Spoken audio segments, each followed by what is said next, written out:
నాన్న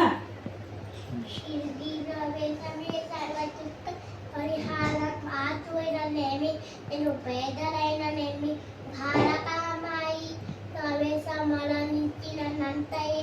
ఒక సంపదలు పొందగలరు ఈ భౌతిక దేహానంతరాన్ని నప్లమంతు నేను సమాధి నుండి ఆ మానవ శరీరము మాతగాలను వారిని ఎన్ననొచ్చిన వారికి నిరంతరము రక్షించుటే నా కర్తవ్యము నా యందు ఎవరి ఎత్తుగలదో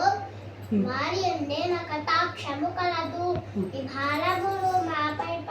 పీయుడు నేను మోసదను సహాయకారి సలహాకారి కూడిన తక్షణమే ప్రసంగబలును నా యందు ఎవరి దృష్టి కలదు వారి ఎందే నా కటాక్షం కలదు నా భక్తుల గృహము నా గృహములందు లేచిన శబ్దము పరిశుభ్రదో శాంతి శాంతి నా భక్తుల చెప్పాడు అన్నాడు ఓం శాంతి శాంతి శాంతి శ్రీ సాయి గురు దత్తాయ నమః.